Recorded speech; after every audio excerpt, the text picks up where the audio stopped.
time, the constant companion of kings and beggars alike. We trust its rhythm, its march forward, never wavering. But what if time betrayed us? What if, in one fleeting moment, the sands shifted, and all we knew unraveled into chaos? My name is Cleopatra, Queen of the Nile, and this is the story of the sands of eternity. It began on a night cloaked in shadows. The artifact, the sands of eternity, a treasure bound to the very fabric of time, was stolen from the temple of Ra. I felt it immediately, as if a piece of my soul had been torn away. The priests spoke of omens, but I knew this was no ordinary crime. The air itself seemed heavier that night, as though Egypt mourned the loss. The moment the sands left their sacred vessel, the world began to change. Time bled into itself, and horrors from the past emerged. Giant scorpions stalked the sands, their pincers glinting under the moonlight. These creatures moved with a deadly precision, as if directed by an unseen hand. Winged jackals, avatars of Anubis, soared above the temples, their piercing cries a warning to us all. People fled in terror as these beasts descended upon our cities. They bore the symbols of judgment, their golden eyes scanning for prey, and worst of all, the great Nile, my lifeblood, was plagued by beasts of a prehistoric age. Crocodiles larger than warships dragged entire villages beneath the surface. Their movements churned the once calm waters, turning them into a chaotic swirl of terror and death.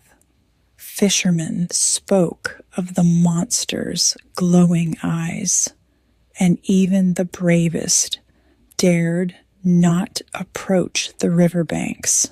The land of Egypt, once a beacon of stability and might, was now in the grip of time's rebellion. Each sunrise brought new horrors, and the people looked to me for answers. I swore to them that we would find the sands of eternity and restore order. But deep in my heart, I wondered if we were already too late. To face this calamity, I could not stand alone. I summoned my most loyal generals, scholars, and mystics. Among them, Marcus, a Roman tactician who had earned my trust, and Aset, a seer whose visions were as clear as the waters of the Nile before this curse began. Each brought their unique skills and strengths. Marcus, with his disciplined strategies and sharp intellect, could rally an army that would stand firm against any force, no matter how otherworldly. Aset, with her ancient chants and her ability to weave visions into reality, would be our guide through the turbulent layers of time. We must retrieve the sands of eternity, or Egypt and the world beyond will fall into endless chaos. As we gathered in the palace courtyard, I addressed my people. I could see the fear in their eyes, but also the spark of hope rekindled by our united resolve. Our journey began at the temple of Ra, where the artifact had been taken. The sacred halls were now a battlefield.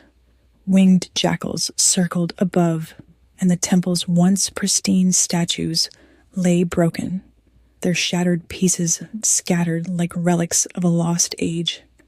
We traced the trail of its thief, a shadowy figure known only as the Timebreaker, who sought to wield the artifact's power for his own ends.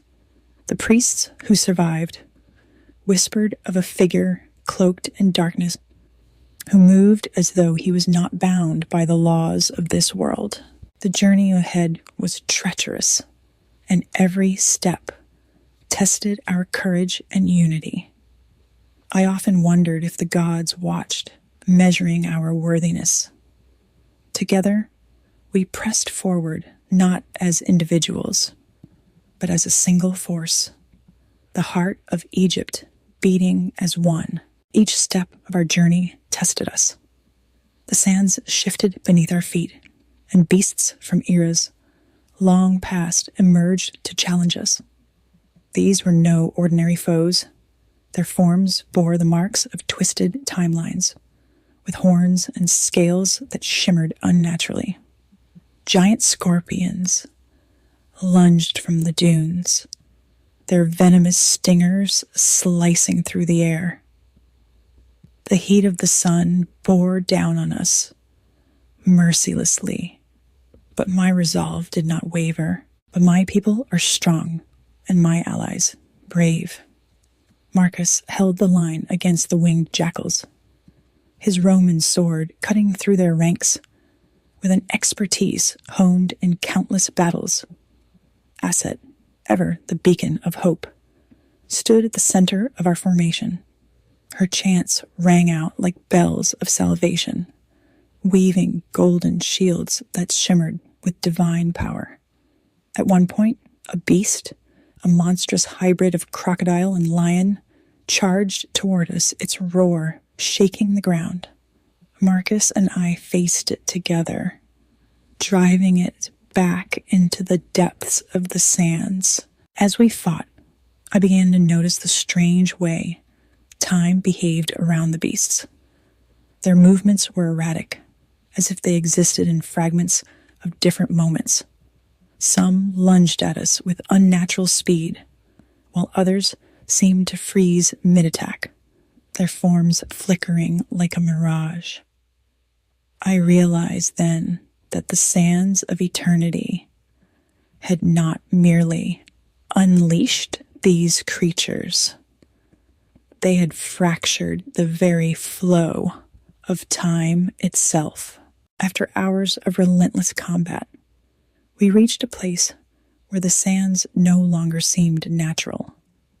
The desert had transformed into a labyrinth of shifting dunes and glowing crystals that pulsed like the heartbeat of the earth. The trail of the Timebreaker grew stronger here. His influence warped the land, and even the air seemed heavy with his presence. Though we were battered and weary, I knew there could be no turning back.